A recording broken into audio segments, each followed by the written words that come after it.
समय रैना के पास edit table पे ये फ्रीडम थी कि ये कंट्रोवर्सी क्रिएट होने से पहले काट दें। बहुत अच्छा मजाक तो वो नहीं ही है, मतलब लेट्स बी वेरी क्लियर। अब जब रणवीर इलाहाबादिया जो कि फैमिली कंटेंट बनाते हैं वो ऐसा जोक मारेंगे तो वो और भी वायरल होगा, जो कि वायरल हुआ। रोस्टिंग का अर्थ यही है कि एक लाइन में अगर 5 शब्द हैं तो उसमें से 3 शब्द गाली होंगे, बगैर गाली के कोई अब कॉमेडी बची नहीं है। रेप जोक्स नहीं है, क्योंकि रेप के बारे में कुछ भी फनी नहीं है। क्योंकि अब देखिए कि जो भी लोग बोल रहे हैं वो सब एक चीज़ ज़रूर कह रहे हैं कि हमें कंटेंट के मॉडरेशन पे अब काम करना चाहिए, कैसा कंटेंट जाना चाहिए नहीं जाना चाहिए। कहीं इस चीज़ पे बात करते करते ऐसा तो नहीं हो जाए कि जो बातें हम कर रहे हैं हम उतना भी ना कह पाएं। This is something that I think is going out of hand at this point. समय रैना के पॉडकास्ट पर रणवीर इलाहाबादिया को जो कहना था अब वो तो कह चुके। उसके बाद के डेवलपमेंट्स लेकिन अभी तक रुके नहीं हैं। अलग अलग सूबों में एफआईआर हो रही है, संसद में ये मुद्दा उठ रहा है और अब बहस शुरू हुई है कि किसे क्या कहना चाहिए, ये कौन डिसाइड करेगा। और कॉमेडी या डार्क कॉमेडी कहाँ तक के कॉमेडी मानी जाएगी और किसके बाद वो एक ऐसी चीज़ बनेगी जिसके ऊपर कानून को कुछ कदम उठाना पड़ेगा। तो इस सवाल का कोई सीधा जवाब तो किसी एक व्यक्ति के पास हो नहीं सकता है। तो हमने अपने सारे दिमाग यहाँ पे इकट्ठा कर लिए हैं। हमारे जितने हमारे रिसोर्सेस अभी शाम को 8 बजे बचे हुए थे। पीछे आपको खाली कुर्सियाँ इसलिए दिख रही क्योंकि हमारे पास उतने लोग ही नहीं हैं। जितने हैं वो लोग क्या सोचते हैं ये हम आपको बताएंगे, लेकिन पहले मैं चाहता हूँ कि हिमांशु और रवि आपको ये बता दें कि इस चीज़ पर फैक्चुअल डेवलपमेंट्स क्या क्या हैं। 2 दिन से हिमांशु ये चीज़ चल रही है, आज क्या क्या चीज़ें हुई है? आज का जो सबसे बड़ा अपडेट आया है वो एनसीडब्ल्यू से आया है, महिला आयोग से। उन्होंने सबसे पहले तो ये कहा था कि हम उन्हें तलब करेंगे और उनसे बातचीत करेंगे। उसका उन्होंने डेट दे दिया है 17 फरवरी 2025। तो दिल्ली बुलाया जाएगा सभी मेंबर्स को, 30 मेंबर्स को बुलाने की बात की गई है। मेन तो जो 5-6 स्टेज पे थे उनके समय रैना और रणवीर इलाहाबादिया के अलावा, अपूर्वा के अलावा, उनके अलावा 30 और लोगों को बुलाया जाएगा। 12 बजे एनसीडब्ल्यू की दफ्तर में बैठक होगी इनके साथ। समन किया गया है, किस तरीके से बातचीत होगी, क्या होगा, ये अभी कुछ क्लियर नहीं किया गया है। यूट्यूब ने भी वीडियो को हटाया जी, है। इंफॉर्मेशन ब्रॉडकास्ट मिनिस्ट्री ने यूट्यूब को लेटर लिखा था कि इस वीडियो को हटाया जाए, तो इस वीडियो को हटा दिया गया है अभी यूट्यूब से। काफ़ी मतलब 1-1.5 दिन तक तो ये यूट्यूब पे अवेलेबल भी था, लोग देख रहे थे इसको, अच्छे खासे व्यूज़ भी आ गए थे, लेकिन अब उसको हटा दिया गया है। एफआईआर हुई है, महाराष्ट्र के साइबर सेल ने एफआईआर किया है। अभी से मतलब 4-5 बजे के आसपास पुलिस भी गई थी, उन रणवीर इलाहाबादिया के घर भी गई थी महाराष्ट्र की साइबर सेल की पुलिस। और दिल्ली में भी एफआईआर हुआ है, आसाम में कल एफआईआर हुआ था। हेमंता बिस्वा शर्मा जो वहाँ के सीएम हैं उन्होंने भी ट्वीट करके इसकी जानकारी दी थी कि 5 जो मुख्य लोग हैं उनके खिलाफ एफआईआर वहाँ पे हुआ है। क्राइम ब्रांच ने एफआईआर साइबर क्राइम के लिए उन्होंने दर्ज कराया है। इसके अलावा जो मेन पॉलिटिशियंस के भी कमेंट आ रहे हैं। संसदीय कमेटी जो है उसमें बीजू जनता दल के जो सांसद थे उन्होंने संसदीय कमेटी में इस मुद्दे को उठाने की बात कही है कि इसको लेके कुछ कानून बनाया जाएगा, इसको लेके आप ओपनली क्या कुछ कंटेंट बना सकते हैं, इसको लेके हम कानून बनाएंगे, ऐसी एक बात हुई है। महाराष्ट्र के सीएम देवेंद्र फडणवीस का भी इस पर कमेंट आया था। कल ही उन्होंने कहा था कि बोलने की आज़ादी है, कि आपको स्वतंत्रता मिली है, लेकिन उस स्वतंत्रता से किसी दूसरे को कब आहत हो रहा है इसको आपको ध्यान देना पड़ेगा। अगर किसी को आहत हुआ है तो कार्रवाई की जाएगी, ऐसा देवेंद्र फडणवीस ने भी कहा था। शिवसेना उद्धव गुट की जो तरफ से जो सांसद है प्रियंका जी जो हैं उन्होंने भी इसको संसद में उठाने की बात कही है। और हेमंत बिस्वा शर्मा का भी ट्वीट आया, उन्होंने कहा कि उनके स्टेट की पुलिस भी एक्शन ले रही है। तो ये सारी फैक्चुअल डेवलपमेंट्स है। इसके बाद ये कुछ सवाल बचते हैं कि वन फॉर्मेट वाइज ये चीज़ हिंदुस्तान में आई कहाँ से, जो समय रहना चीज़ें करते हैं वो कहाँ से प्रेरित है। और उसके बाद फिर हम उस सवाल पे जाएंगे कि जो हुआ वो ठीक था नहीं था, और जो हुआ उसके बाद में जिस तरह की प्रतिक्रिया समाज ने, सरकार ने दी है, उसको हम लोग कैसे प्रोसेस कर रहे हैं यहाँ पे खबर गाँव में। तो मैं अभिषेक के पास जाऊँगा। अभिषेक, आप मुझको इसके फॉर्मेट के बारे में बता रहे थे कि ये हिंदुस्तान में ईजाद किया फॉर्मेट नहीं है, ये बाहर पहले से होता रहा है। यस, तो निखिल ये यूएस से कॉपीड एक फॉर्मेट है, किल प्रेरित, yes, not copied exactly, but kill Tony नाम का एक यूट्यूब चैनल है, उसी पे एक पॉडकास्ट आता है किल टोनी नाम से, जिसके होस्ट हैं टोनी हिंचक्लिफ, उच्चारण के लिए माफ़ कीजिएगा, जर्मन नेम है, एंड ब्रायन रेडबैन। अरे आकाश जी को भी बुलाइए भाई, सबसे मतलब जो मूर्धन्य लोग हैं वो हैं नहीं इस पैनल में, कुर्सी लगाइए और इनको बुलाइए। तो उनके द्वारा ये शो स्टार्ट किया गया था लाइव, और वहाँ बहुत नॉर्मल बात है कि ऐसा मतलब आप जिसको भड़काऊ बोलते हैं, वहाँ वो लोग मारक बोलते हैं, ऐसा मारक कंटेंट वहाँ से लाइव जाता है। ऑस्टिन से, टेक्सास में है, वहाँ से लाइव 2-2.5 घंटे का शो ये जाता है। और इसमें सिर्फ एक चीज़ जो अनकॉमन है वो ये है कि सेल्फ रेटिंग सिस्टम जो ईजाद इन्होंने किया, कि एक जो कंटेस्टेंट आएगा वो अपने आप को रेटिंग एक अपने आप को देगा कि मैं जो परफॉर्मेंस करूँगा वो काफ़ी डाइवर्स परफॉर्मेंस होती हैं, उसमें आपको डांस देखने को मिलेगा, मतलब अनकॉन्वेंशनल टैलेंट, इसीलिए इसका नाम उन्होंने रखा इंडियाज़ गॉट लेटेंट। उसमें बीट बॉक्सिंग और मतलब वियर्ड चाकूबाजी, छुरीबाजी, मतलब मैजिक, इसका कोई लिमिट ही नहीं है, कोई सीमा नहीं है, और उससे आता है कंटेंट उसको।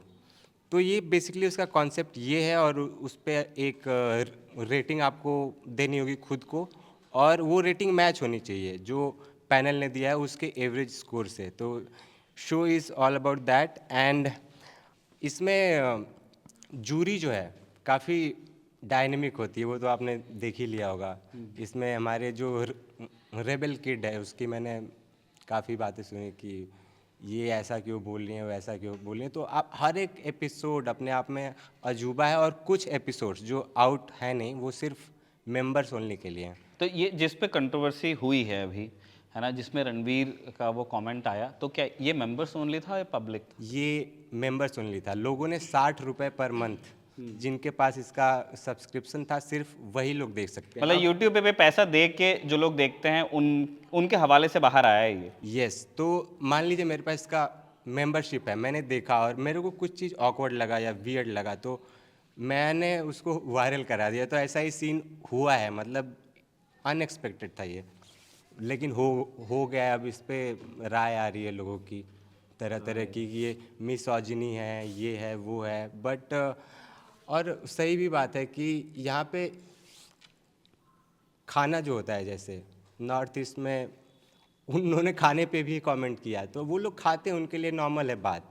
तो नहीं, नॉर्मल क्या, खाना खाना होता है। हाँ, है ना, जैसे हम जो खाते हैं वो हमें खाना लगता है। लेकिन अगर आपको किसी प्रतिबंधित चीज़ के बारे में आपको दे दिया जाए कि आप इसको खाइए या क्या आप इसको खा सकते हैं, तो आपको सोच के ही वो आएगा कि ये आदमी क्या बातें कर रहा है, बट वो आप टैबू की कैटेगरी में उसको नहीं रख सकते मेरे हिसाब से।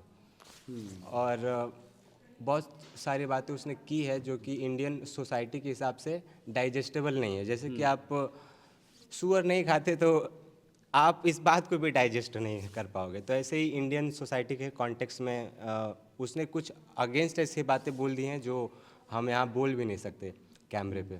मिसोजिनी, आपने एक चीज़ का जिक्र किया। हमारे साथ दो लड़कियां हैं, गुंजन है, निधि है। आप दोनों अपनी राय दीजिएगा कि आपको, आपने सुना, ठीक है, बहुत अच्छा मजाक तो वो नहीं ही है, मतलब लेट्स बी वेरी क्लियर, लेकिन वो है मजाक, है ना। अब उसको आप डार्क कॉमेडी बोल दो, आप ये कह दो कि वो एक क्लोज कम्युनिटी के लिए किया हुआ जोक था जो समाव बाहर आया है और अब लोग आउटरेज हो रहे हैं उस पर। लेकिन बहुत वो क्वालिटी वाइज कोई बहुत अच्छी वो बात तो थी नहीं। आपको क्या कंटेंट वो मिसोजिनिस्टिक लगा? अगर लगा तो क्यों? और आपके हिसाब से फिर मजाक किस तरह का हो सकता है या नहीं हो सकता है?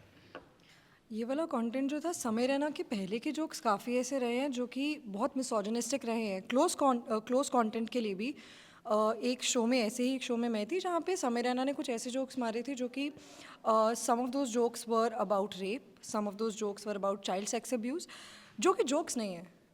एंड एज अ वुमन ये रियलिटी हमको बहुत ज़्यादा क्लियरली पता है कि रेप जोक्स नहीं हैं, क्योंकि रेप के बारे में कुछ भी फ़नी नहीं है। सिमिलरली चाइल्ड सेक्स अब्यूज़ के बारे में भी कुछ फ़नी नहीं है। It is a dark joke is only a dark joke when you're cracking that about yourself and it is meant to be funny, not in a way कि आप किसी और के एक ट्रॉमा, किसी और के ऊपर हुआ हुआ एक ऐसा क्राइम जिसके बारे में आप मजाक उड़ा रहे हैं, वो जोक नहीं रह जाता है। वो एक पॉइंट के बाद you should know what limit a joke has to go up to. After a point a joke is not a joke but a comment normalizing something. तो सिमिलरली ये भी, इवन दो क्लोज रूम एक conversation था, it was members only, but members only भी 60 rupees is not something that a normal, maybe a middle class person cannot pay. Somebody like me, everybody on this table, I know it's a very privileged point of view, but everybody who's consuming this content can pay 60 rupees per month to watch this content. And similarly, ये वो ऐसा content है, YouTube ऐसा platform है जहाँ सब लोग सब कुछ देख सकते हैं. अब जो जिस जोक के बारे में इतना ये विवाद क्रिएट हुआ है वो इसलिए हुआ है क्योंकि वो फैमिली वैल्यूज़ पे था. एंड इंडिया में फैमिली वैल्यूज़ बहुत बड़ा चीज़ है.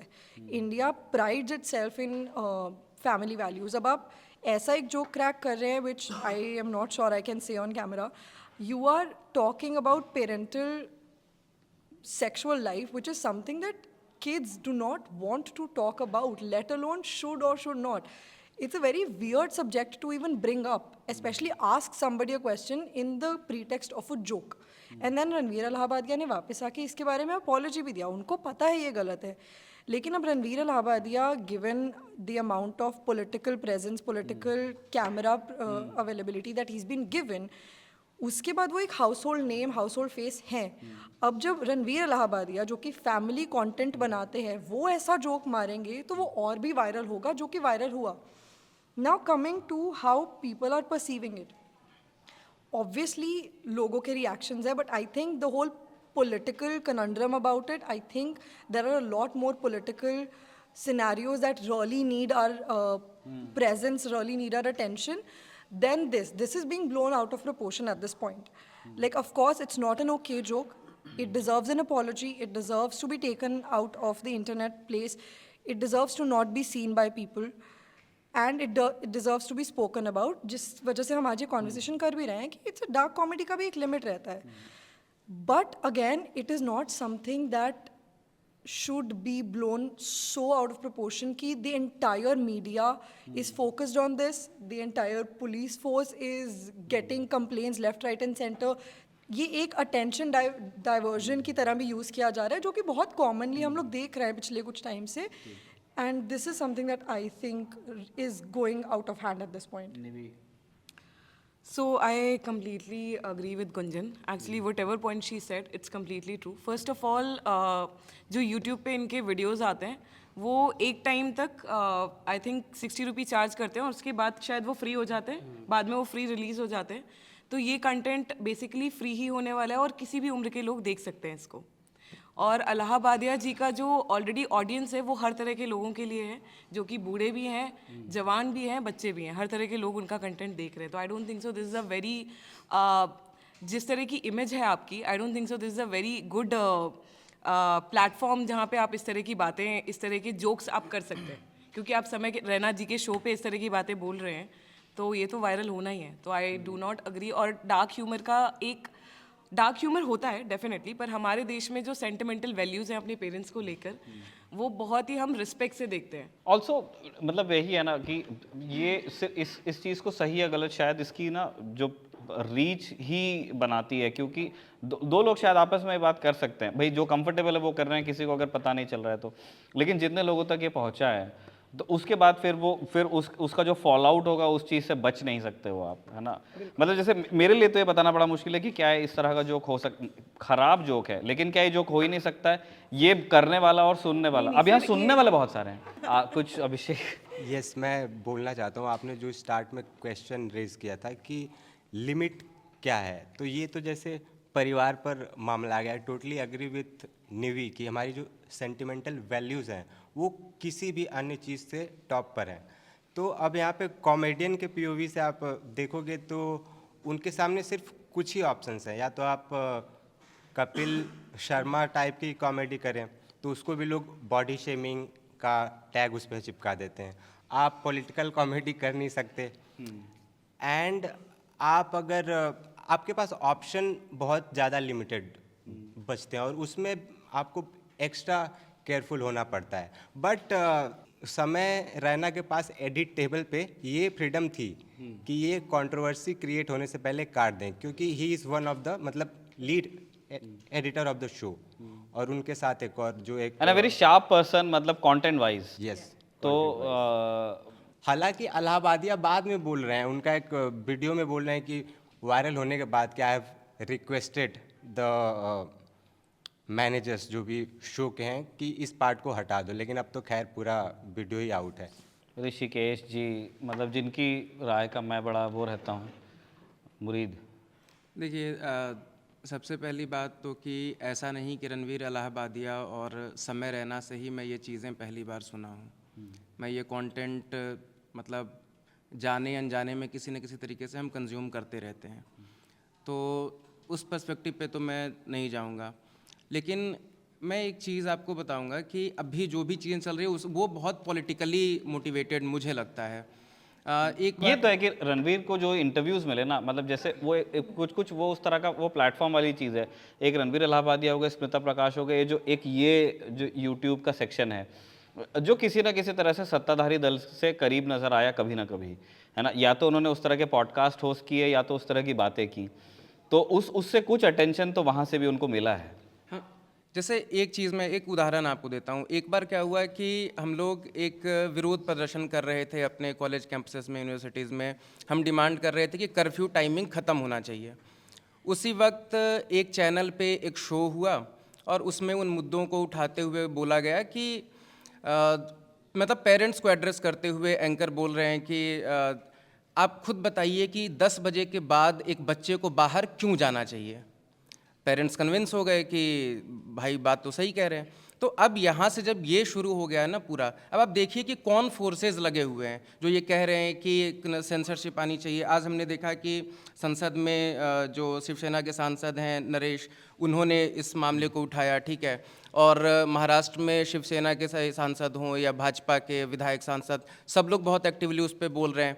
राइट विंग जितने भी हैंडल्स हैं उन पे ये चीज़ें सारी बोली जा रही है। हमने तो कई बार देखा है कि जब उनकी जो विपक्षी दल की जो महिलाएं मतलब नेता होती हैं या फिर कोई एक्टिविस्ट होते हैं, जब उनको जब गालियां दी जाती है तो इतना आउटरीच क्यों नहीं दिखता। तो नहीं, ये तो मैं भी सोच रहा था। अभी रेस लगी है महाराष्ट्र और असम के बीच में कि सम्मान का कौन कितना बड़ा मतलब रक्षक है भारतीय मूल्यों के।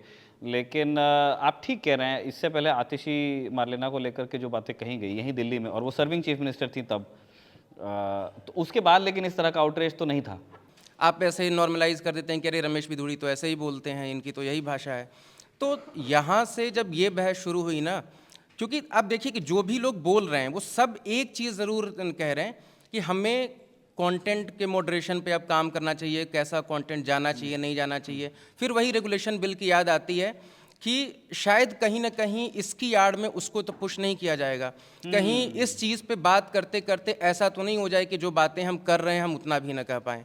तो इसके बहुत सारे पक्ष हैं। ये बात बिल्कुल मैं एग्री करता हूँ आपकी बात से कि मॉडरेशन आने का मतलब है, और अगर गवर्नमेंट मैंडेटेड मॉडरेशन अगर आ जाता है तो फिर वो ऐसा तो नहीं है कि वो सिर्फ समय रहना पे जाएगा, वो हर किसी को मॉडरेट करना पड़ेगा उस हिसाब से। और फिर आप ठीक कह रहे हैं कि फिर वो सिर्फ इतना नहीं रहेगा कि आप ये मजाक कर सकते हैं नहीं, या माँ बाप के सेक्स पे जोक हो सकता है नहीं, फिर वो ये भी आएगा कि रिपोर्ट में ये जा सकता है कि नहीं।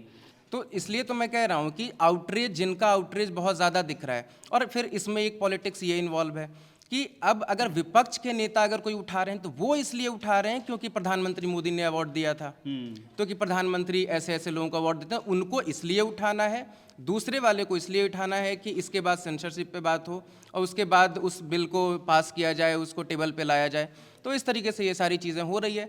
और मैंने समय रैना का बहुत कंटेंट देखा नहीं है, नहीं रणवीर इलाहाबादी, मतलब वो चीज़ें मैं कंज्यूम उतना नहीं करता, तो खास मुझे बहुत पसंद भी नहीं आया। मुझे लगता है कि मेरे ह्यूमर का टेस्ट थोड़ा उससे बड़ा है, इसमें ज़रूरी नहीं कि ये सब बातें हों तभी मज़ा आए। हाँ, नहीं नहीं, हर तरह का अलग अलग अपना टेस्ट होता है। हमारे साथ सबसे धीर गंभीर बातें जो हमारे न्यूज़ रूम में करते हैं, है ना, रवि जी। इस बात को शुरू करने से पहले मुनव्वर राणा साहब का एक शेर है, तो जिस चीज़ पर चर्चा चल रही दरअसल उससे लोगों को समझ में आएगा कि ए अंधेरे देख तेरा मुंह काला हो गया, मेरी माँ ने आंखें खोली घर में उजाला हो गया। तो इस शेर से ये समझ में आता है कि माँ की वैल्यू इस देश में क्या है। इसके बाद एक पिता को भी लेकर के बात गंभीर कही गई है, तो पिता को लेकर के भी एक शेर है।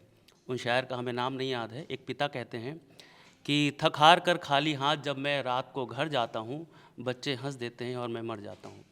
तो ये दो शेर हैं जो ये अगर इसमें कोई गलती हो गई हो तो मुझे माफ़ करिएगा। मगर इस तरह का कंटेंट जब हम देखते हैं और पेरेंट को लेकर किया जाता है, माँ बाप को लेकर के किया जाता है, तो कहीं ना कहीं लोगों को जहन में थोड़ा सा हर्ट होता है कि भाई जिनके साथ हम रहे, जिनके साथ हमने बचपन में खेला, जिनके साथ घूमा, जैसे मुनव्वर साहब ने कहा कि मेरी माँ ने आंखें खोली और घर में उजाला हो गया, तो उस चीज़ को लेकर के लोग बड़ा पर्सनल ले लेते हैं। और जैसा ऋषिकेश ने कहा कि जोक का लेवल हर किसी का एक नहीं होता, सबका अलग अलग टेस्ट है, किसी को वो चीज़ समझ में आई, किसी को वो चीज़ समझ में नहीं आई, तो इसको लेकर के विवाद हो गया। मगर सिर्फ समय रैना या फिर रणबीर इलाहाबादिया ही नहीं, हम जब उससे पहले भी अपना फ़ोन देखते हैं और अगर उसको स्क्रॉल करते जाइए तो तमाम तरह की चीज़ें आपको उसमें ऐसी दिख जाती हैं जो शायद आप नहीं देखना चाहते हैं, जो आप खुद देख लेंगे, मगर आप ये नहीं चाहेंगे कि वो फ़ोन मेरे किसी घर के किसी छोटे बच्चे के हाथ में जाए या मेरे फादर के हाथ में जाए, मेरी मदर के हाथ में जाए, तो वो उसको देखें। तो कुछ तमाम तरह के ऐसे कंटेंट भी हैं। अगर कुछ दिनों पहले एक यूट्यूबर हैं कैरी मिनाती, वो भी लोगों को रोस्ट करते हैं, तो आज वो अगर बड़ी प्रॉपर्टी बना करके चीज़ों को खा रहे हैं तो वो भी इसी गाली गलौज से ही खा रहे हैं। उन्होंने भी इस तरह के वीडियोस बनाए, लोगों को रोस्ट किया, और उनकी रोस्टिंग का किसी भी यूट्यूबर का या कैरी मिनाती का रोस्टिंग का अर्थ यही है कि एक लाइन में अगर 5 शब्द हैं तो उसमें से 3 शब्द गाली होंगे। अगर 2 शब्दों को खाली बोला जाए तो फिर उसका कोई मतलब नहीं रह जाएगा। बगैर गाली के कोई अब कॉमेडी बची नहीं है, बगैर गाली के कोई रोस्टिंग बची नहीं है। तो गालियों के साथ शुरुआत उनकी भी होती है। रणबीर इलाहाबादिया ने जो कुछ बोला, उनको हम लोगों ने हमेशा देखा कि पॉडकास्ट करते हैं, बड़े सिंसियर हैं, सामने आकर बैठते हैं, लोगों से बात करते हैं, पॉलिटिक्स की बात करते हैं, वो कैसे क्या उनका इतिहास रहा उसकी बात करते हैं। मगर जब वो आए सामने बैठे, जब वो भी ह्यूमर में समय रैना के बह गए और शायद जो उनके मन में था मुझे लगता है उन्होंने बोल दिया। और जैसा ऋषिकेश ने कहा, समय रैना को वो नहीं देखते हैं, समय रैना को मैंने भी कोई एपिसोड देखा नहीं उनका, मगर जब कोई क्लिप आई तो क्लिप हमने थोड़ी सी देखी और मुझे ज़्यादा समझ में आई नहीं कि वो क्या कहना चाह रहे हैं। मगर ठीक है, जब लोगों से बात की, थोड़े समझदार लोगों से, तो उन्होंने बताया कि नहीं वो ये बात कहना चाह रहे हैं। तब हमने भी समझा उसको कि हाँ चलिए, हो सकता है कुछ उनका ह्यूमर का लेवल ये हो सकता है, मगर समाज के हिसाब से जो इंडियन सोसाइटी एक्सेप्ट नहीं कर सकती वो उन्होंने बोल दिया है। अब उसको लेकर के फिर वो कंट्रोवर्सी झेलेंगे ही झेलेंगे। इसमें बस मैं एक ही रिजॉइंटर देना चाहता हूँ कि इंडियन सोसाइटी एक्सेप्ट नहीं करती ना, थोड़ा सा लोडेड वाक्य है। मतलब आप अगर उधर देख लोगे, नॉर्दर्न प्लेन्स में होता है, होता रहा है। अब कल्चर थोड़ा सा कम हो गया अब जब से हर फोन में कैमरा आ गया। पहले होली पे जो मुशायरे होते थे, है ना, मुशायरे हो गए या कविता पाठ हो गया, आप अगर जैसे जिसने कभी नहीं देखा है या जिसने कभी नहीं सुना है, वो पहली बार घुस जाएगा, उसको लगेगा भाई ये क्या हो रहा है। और किस किस को, उसमें आपके सारे देवी देवता आ गए, उसमें आपके सारे रिश्तेदार आ गए, उसमें सब। कई शादियों में आप देखते हैं कि जिस तरह से शादियों की रस्मों में गालियाँ होती हैं, तो वहाँ ऐसा नहीं है कि गालियाँ या अनकंफर्टेबल टॉपिक्स को लेकर के कोई एक्सेप्टेंस है नहीं, लेकिन वो एक उसकी एक हद बंदी की गई है कि ये होली के दिन चल जाएगा, ये शादी के दिन चल जाएगा, ये यहाँ नहीं चलेगा। अभी यूट्यूब का प्रॉब्लम ये है ना कि वो उसको एब्स्ट्रैक्ट कर लेता है उसके टाइम से, क्योंकि वो एक टाइमलेस चीज़ है। वहाँ पे फिर वो एक ही समय पे घटा था, लेकिन वो कल भी दिख रहा है, वो आज भी दिख रहा है, वो आज से 3 साल बाद भी दिख रहा है। तो और जब वो कवि सम्मेलन हो रहे थे जिसमें खुल करके लोग बात करते थे और ठाटे मार के, तो सभी धर्मों के लोग उसमें हंसते भी थे, चाहे किसी भी धर्म के देवी देवता का मजाक बन रहा हो। तो वही क्राउड आज आउटरेज भी हो रहा है समय रैना के ऊपर या रणबीर इलाहाबादिया के ऊपर में। क्यों? क्योंकि एक वो ऋषिकेश की बात ठीक है, क्योंकि एक वो कीवर्ड राइटिंग नाम की एक चीज़ होती है, और वो और ऋषिकेश ने एक बहुत महीन बात पकड़ के बताई है कि जो पॉलिटिकल इंटरेस्ट है इसमें, दोनों पक्षों के अभी तो क्या है, उन्होंने क्योंकि ऐसी बात कह दी है ना रणबीर इलाहाबादिया ने, क्योंकि उनको सपोर्ट करने का स्पेस बचा नहीं है। हम ही इसी में कोई बोल देगा कि नहीं उसने कुछ गलत नहीं किया है, तो हमारे चैनल के भी सब्सक्राइबर डाउन हो जाएंगे, तो वो स्पेस खत्म हो गया। तो अब स्पेस एक ही बचा है, कीवर्ड आपके पास में समय रैना है, रणबीर इलाहाबादिया है, आपको उसके ऊपर कुछ बोलना है, आप सिर्फ उसके खिलाफ बोल सकते हैं। अब उसमें आपका इंटरेस्ट कैसे सज सकता है, तो वो पॉलिटिक्स वो बता रहे हैं, और मैं बड़ा प्रभावित हुआ। मैं बस आपके पास आ रहा हूँ, मुझे आकाश और इनसे कुछ पूछना था। लेकिन मुझको इसमें एक बात ये बहुत अनोखी लगती है। सबसे मेन बात ये है, बेशक उसने गलत बात की ही, बहुत सारे लोगों के लिए बहुत गलत बात है। सार्वजनिक स्पेस में इस तरीके की चीज़ें ओपनली डालना अभी उतना एक्सेप्टेबल नहीं है इंडिया में। लेकिन मैं सवाल उस चीज़ पर उठाना चाहता हूँ जहाँ पे ऑर्केस्ट्रा नाइट होता है, जहाँ पे बाप अपने बेटे को एक लड़की के ऊपर पैसे उड़ाने के लिए मंच पे पैसे देता है, वो भी ओपनली होती है। ओपनली नाच होता है जहाँ पे बड़े बड़े, जैसे मैं आज ही कपड़ों में नोट फंसाते हैं लोग, Exactly, ये अभी भी होता है। मैं नाम लेके ये बोलना चाहता हूँ, मैंने आज शाम को एक कंटेंट देखा जिसमें भोजपुरी बड़े स्टार हैं, जो उनके साथ नाचने वाली जो लड़की है उस पर बहुत अभद्र टिप्पणी कर रहे हैं वो स्टेज पे, और खुलेआम हज़ारों की भीड़ उसको मज़ा लेके देख रही है और वो उसको इतना इन्जॉय कर रहे हैं। और उन्हीं में से कई लोग इनके जो कमेंट है उस पर अब टिप्पणी कर रहे हैं कि ये बहुत गलत कहा आपने, जबकि आप दूसरी जगह जाके उसको खुलेआम उसका मज़ा लेते हैं। बहुत सारे पॉलिटिशियंस हैं, बिहार में हैं, यूपी में हैं, छत्तीसगढ़ में होता है, उड़ीसा में होता है, पश्चिम बंगाल में बहुत होता है, जहाँ पे पॉलिटिकल रैली से पहले इस तरह से लड़कियों को एज अ आइटम पीस नचाया जाता है। लोग उसको देख होल्ड करने के लिए, जब तक होल्ड करने के लिए नचाया जाता है, मतलब, और वो बेशक बहुत अभद्र होते हैं। तो इस तरीके से अगर खुलेआम हो रहा है, और कोविड में हमने देखा है यार, Exactly, मतलब कोविड में वो क्या होता जेल था, में, क्वारंटीन सेंटर के अंदर नाच होता था। नाच होता था। तो ये बहुत मतलब सेलेक्टिव टाइप की चीज़ें हैं। सदन के अंदर नीतीश कुमार, एक लड़का लड़की के बीच वो जो होता है ना जी, वो सभी को याद है, नीतीश कुमार भी बोल रहे हैं। लेकिन आज जैसे कि ऋषिकेश ने वही कहा कि मतलब एक तरीके से पॉलिटिकली आपको कंटेंट को मॉडरेट करने के लिए आपको बिल भी लेकर आना है, तो उसको ट्रोल किया जा रहा है। मुझको याद है 2015 जनवरी की शायद AIB नॉकआउट करके एक शो आया था, रोस्टिंग शो, जिसमें वो एक दूसरे को रोस्ट कर रहे थे। वो इंडिया का पहला शो था जिसमें बॉलीवुड के बड़े सितारे और बड़े सेलिब्रिटीज़ थे जो ओपनली गालियां दे रहे थे, ओपनली मतलब सेक्सुअली बात कर रहे थे वो लोग।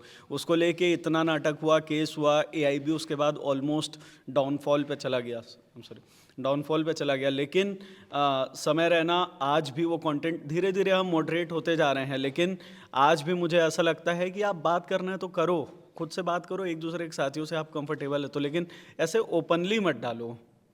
मुझे पता है कि लोग छुपकर पॉर्न देखते हैं, सभी को पता है, सभी पॉर्न देखते हैं, लेकिन मैं नहीं चाहता कि मुझको पॉर्न देखते हुए ये देखे। ठीक है, मैं भाई, सुप्रीम कोर्ट ने ही इंडिया में बैन किया है चाइल्ड पॉर्न, सुप्रीम कोर्ट ने ही रेप पॉर्न इंडिया में बैन किया है। लोग देखते हैं रेप होता हुआ, लोग देखते हैं, लेकिन लोग ये नहीं चाहते कि ये मुझे देखे कि मैं रेप वाला पॉर्न देख रहा हूँ।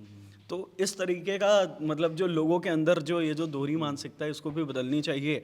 और इसी को कैटर कर रहे हैं समय रहना या फिर रणबीर इलाहाबाद जैसे जो कंटेंट क्रिएटर्स हैं, वो जो ये जो गिल्टी प्लेजर वाली जो बात है, इसी को वो लोग कैटर कर रहे हैं इस तरीके के कंटेंट बना के। आकाश, साहब, बात हो रही थी भारतीय सभ्यता की, तो मुझे याद आ रही थी एक बात कि रामायण की कहानी सुनाते हुए लोग बताते हैं कि राम गए जनकपुरी में शादी करने, तो सीता की सहेलियों ने भर ही गालियां गाईं। ये एक परंपरा है। खैर, कॉमेडियन की बात हो रही है समय रैना की, तो थोड़ा पीछे चलते हैं। एक और कॉमेडियन है सपन वर्मा, उनका एक शो है, उसमें जावेद अख्तर साहब एज अ गेस्ट आए और जावेद साहब से पूछा गया कि कॉमेडी में गाली और इस तरह के टॉपिक्स पे उनकी राय क्या है। तो जावेद साहब ने बहुत ही बढ़िया बात कही। उन्होंने कहा कि देखिए, गरीब देशों या गरीब इलाकों में जो लोग खाना खाते हैं तो उनके पास आर्थिक हैसियत नहीं होती है कि वो ढंग का खाना खाएं, उसमें टेस्ट नहीं होता। तो उन लोगों ने मिर्ची खाना शुरू किया कि थोड़ा टेस्ट आए। उसी तरह जिनकी भाषा थोड़ी कमज़ोर होती है, जिनकी पंच लाइन पे ग्रिपिंग कमज़ोर होती है, मिर्ची वाली बात से मैं डिसएग्री करता हूँ, क्योंकि जैसे हम जहाँ से मैं आता हूँ या जिस कल्चर में है, वहाँ बहुत मिर्ची खाई जाती है। राजस्थान में बहुत मिर्ची खाई जाती है, और उनको जैसे उनका कारण ये बिल्कुल नहीं है, मतलब वो it's a matter of tradition and training. हाँ, लेकिन उनका मेन पॉइंट ये था कि जो आप जब कॉमेडी कर रहे होते हैं और आपको अपने क्राफ्ट पे इतनी पकड़ नहीं है, आपकी ग्रिप नहीं है, तो आप गाली को यूज़ करते हैं एक हाइप क्रिएट करने के लिए। समय रैना का शो जो लोग भी देखते हैं, उनका रोस्ट जो लोग भी देखते हैं, उसकी टेक्स्ट निकालिए और उनमें जहाँ जहाँ गालियाँ हैं हटा के देख लीजिए कि उसमें कितना पंच है। लेकिन इस पूरे मामले के बाद जो रणवीर इलाहाबादिया का वीडियो आया, उसके बाद जिस तरह से जो बात ऋषिकेश भी कह रहे थे कि क्या क्या डिमांड्स हो रही हैं कि इनको जेल में डाल दो, कानून बना दो। देखिए, नैतिकता का जो विषय है ना, वो समाज का विषय है, तो उसको कानून के ज़रिए किसी दिशा में ले जाना ठीक नहीं है। वो समाज ही तय कर ले और समाज के ही जो लोग हिस्सा हैं वो तय कर लें कि उनकी लिमिटेशन क्या है। नैतिकता के मामले में अगर कानून आप इन्फोर्स करते हैं और किसी पे लागू करते हैं तो उसके लिए दर्शकों को 1984 पढ़नी चाहिए जॉर्ज ऑरवेल की, जहाँ बिग ब्रदर का एक कैरेक्टर है जो मुखिया है अपने देश का, और वो एक किताब बाकायदा मोरल पोलिसिंग टीम से बनवाता है जिसमें वोकेबुलरी डिसाइड होती है कि कौन सी भाषा, कौन से शब्द आप इस्तेमाल कर सकते हैं। ये पूरा मामला ही वही है। आप ब्लैक एंड वाइट में इस चीज़ को नहीं देख सकते कि समय ने और रणवीर अलाहाबादिया ने जो कहा वो सही है या गलत है, वो ग्रे उसके कहीं बीच में है। लेकिन नैतिकता वाले विषय पे यही है मेरी राय कि आप जो डिमांड्स हो रही हैं कि जेल में डाल दो, किसी ने अभी सोशल मीडिया पे लिख दिया कि इसको फांसी पे चढ़ा दो, ऐसा नहीं कर सकते आप। ये चीज़ें ठीक नहीं है कि आप लॉ बना के उसको एक तरफ ले जाने की कोशिश करें कि आप कंटेंट को बैन करें कि इस तरह की चीज़ें आप नहीं बोल सकते। वो सोसाइटी ही तय कर ले कि उनको कहाँ कर कितनी छूट चाहिए और किस लिमिट तक वो जाके कर सकते हैं। गुंजन कुछ बोलना चाह रही थी, मैं उनसे सुन लेता हूँ फिर आप पे आता हूँ। आप क्या कह रही थी?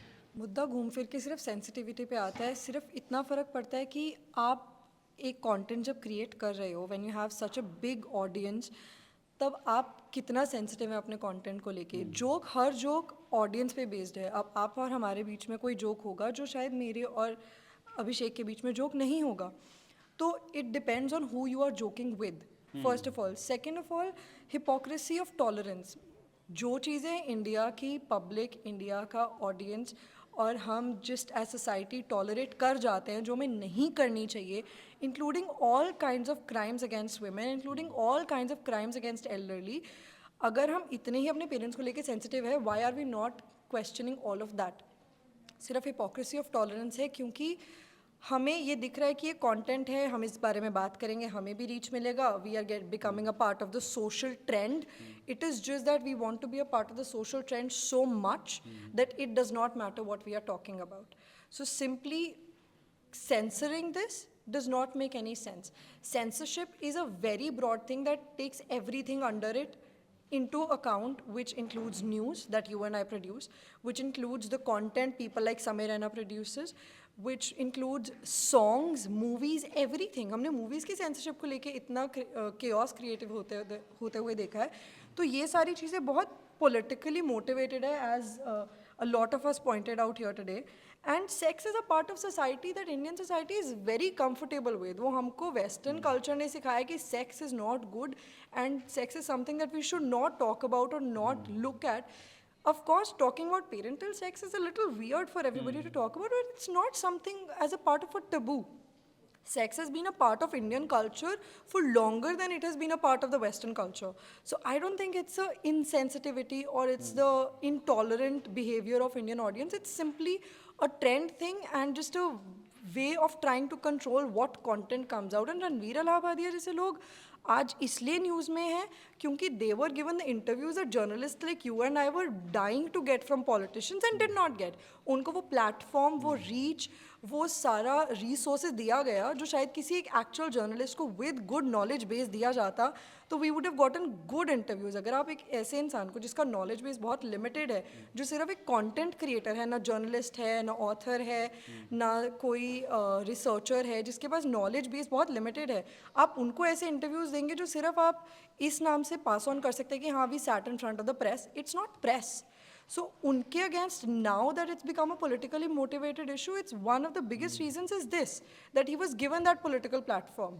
नहीं वो सो तो है, और वो खैर वो फिर एक अलग दिशा है कि सरकार को किस तरह से अपने फेसेस को प्रोजेक्ट या क्योंकि वो एक पॉडकास्ट कल्चर को कैश करने की इच्छा थी।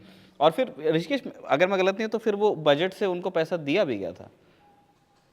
Yes, they were paid, मतलब ऐसा कुछ मीडिया रिपोर्ट्स में लिखा हुआ है कि ये पीआर का पैसा था जो अलाहाबादिया टाइप के लोगों को दिया गया है। अलाहाबादिया सिर्फ अकेले नहीं है। और दूसरी बात जो इन्होंने बोला, हिपोक्रेसी, इस पूरे केस में हमारी सोसाइटी की हिपोक्रेसी है कि एक तो आपने भोजपुरी के बारे में भी बात की। हमारी भोजपुरी सोसाइटी इतनी ओपन है, वेस्ट आप भूल जाएंगे आप अगर जाएंगे तो। अब आपने होली के उदाहरण दिए और भी त्योहारों के, शादियों के उदाहरण दिए, गालियाँ भर भर के देते हैं लोग। और होली में तो यही सोसाइटी है, यही वो कमेंट करने वाले लोग हैं जो गालियाँ देख रहे हैं ना आज इन लोग को, कंटेंट क्रिएटर्स को। ये भौजी से आगे निकल ही नहीं पाते हैं। एंड पॉलिटिकली मोटिवेटेड भी है और हमारी सोसाइटी की हिपोक्रेसी भी है। यही मैं कंक्लूड इसको करना चाहूँगा। ऋषिकेश जी के मन में कुछ है? हाँ, तो मन में ये था कि जो ये चीज़ें बता रहे हैं कि हाँ ऐसा रहा होगा, वो दरअसल मैंने अपने सोर्सेज से चीज़ें देखी भी हैं। कई सारे ऑर्गेनाइजेशन से, चाहे वो दाएं हों चाहे बाएं वाले हों, उनकी लिस्ट मैंने देखी, ठीक है। उनकी लिस्ट में हमने ये देखा कि किस यूट्यूबर को, किस कंटेंट क्रिएटर को कितने ड्यूरेशन के लिए कितना दिया जाएगा। इनफैक्ट कई बार जब हमारे लोग होते हैं, मेरे ख्याल एनएल का इन्वेस्टिगेशन था, ये न्यूज़ लॉन्ड्री का था। नहीं, मैं इन्वेस्टिगेशन का जिक्र नहीं कर रहा हूँ, मैंने खुद से वो सारी चीज़ें देखी थी। अच्छा, आपका एक अलग है। तो उसके बाद वो हमसे कई बार हमारे पास भी ये चीज़ें आती हैं। जैसे मान लीजिए कि आप बहुत बड़े कंटेंट क्रिएटर हैं और वो जान रहे हैं कि मैं आपको जानता हूँ, तो होता है कि ज़रा उससे लाइजनिंग करवा दो, बात करवा दो। तो मैं ये कह रहा हूँ कि जितने भी कंटेंट क्रिएटर्स को ये सब इंटरव्यूज़ मिले हैं, जो आपको लगता है कि कैसे इतने बड़े इंटरव्यूज़ इनको मिल सकते हैं, तो ऐसा नहीं है कि मतलब हमने ज़्यादातर देखा है कि मुझे कई बार बहुत आश्चर्य होता है कि इतने बड़े इंटरव्यूज़ के लिए जो इंटरव्यू देने गया है उसके यहाँ वो पैसा दे रहा है, लेकिन ये सच है। तो ये थे खबरगांव टीम के विचार कि रणवीर अलाहाबादिया ने जो कहा उसको लेकर के वो लोग क्या सोचते हैं, उसके बाद जिस तरह के डेवलपमेंट्स हो रहे हैं, जिस तरह की कार्रवाई की मांग हो रही है, उसको लेकर के हमारी टीम क्या सोचती है। आप क्या सोचते हैं इन सारे विषयों पर ज़रूर बताइएगा, और विशेष रूप से ध्यान दीजिएगा जो ऋषिकेश ने कहा था कि ठीक है, आप एक चीज़ से आउटरेज हो रहे हैं, आप एक चेंज की, आपके अंदर एक चाह पैदा हो रही है, चाहे आप डार्क कॉमेडी के फॉर्मेट को या उसकी डिलीवरी को लेकर के एक चेंज चाहते हैं, समाज में कोई बदलाव चाहते हैं, या लेजिस्लेटिव कोई बदलाव चाहते हैं। देखिएगा कि किस बदलाव की मांग के पीछे किसका हेतु क्या है। बने रहिए खबरगांव के साथ।